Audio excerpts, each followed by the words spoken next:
Hello everyone, this is week 4 of MiU term 1203. This week was a little bit easier because it was dealing more with aesthetics, which is what I'm kind of more used to doing. And so this first, we'll talk about the good app, I guess, my app A. As far as my hues, you can see my green.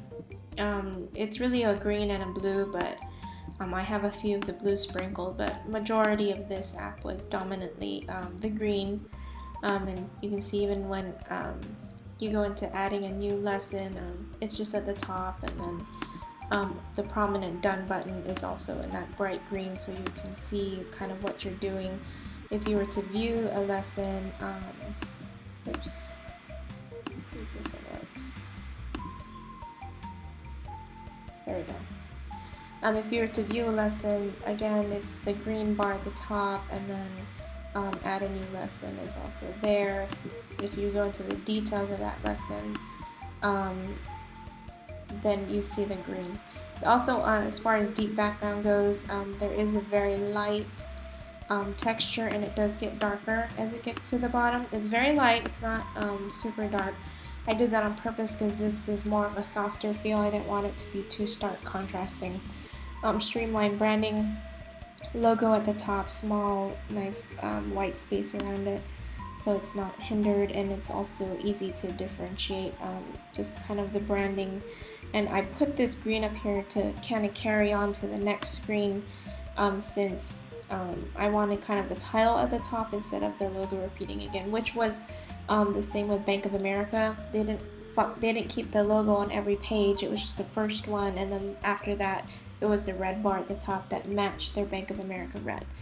So that's kind of why I did that. With this, I did have the responsive disclosure, which was kind of the bonus extra points.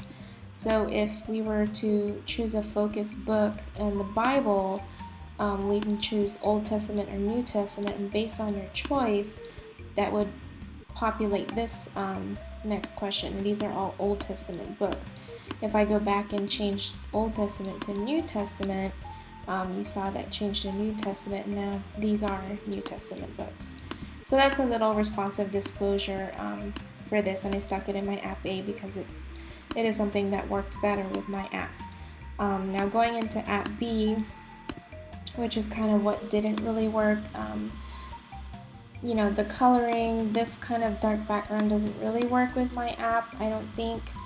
You know, as far as few hues, many values, if we were to look at one of the lessons, I guess this is really what not to do, because I have like 3 different colors and they're kind of all clashing, as well as you don't even see this prominent add new lesson button because it's the same colors as this. So that's a little bit of the what not to do kind of thing here. I did incorporate the tabbed module tabs, I guess the extra credit, so I broke it up into kind of the adults and then the kids, and so you can, if you were to click into it, oops, it should take you straight into the lessons. So that's kind of what I've done there as far as my the requirements and things. So just I guess this was easier. I had to take my app B, add new lesson form, and bring it back to my VFW CRUD, and this is also a what not to do as far as deep backgrounds are concerned, because there are no backgrounds on this, and there really isn't any hues or values on it. It does have the logo at the top, but that's pretty much all you get on this page. I guess that's all I have. This is a little bit easier. To me, jQuery Mobile is much easier than trying to do everything from scratch, especially when it comes to the CSS. And just going through this class, I think it did help me because I took my VFW app and kind of converted it to JQM, and I realized I wasn't supposed to do both of them that way, but I did, and so well, I guess it's just more practice for me because I was able to take this, and this is also sorted by date and things like that, so I was able to work out different things that sorting by date, and you know, this my edit and delete works, and being able to clear all, and just really fine-tuning that whole process, and making sure that I understand it. So that did help. So I'm gonna keep learning jQuery before I hit ASD, just even though I'm gonna be in statistics, just so I'm still fresh on that. Well, that's all I got. Thanks a lot.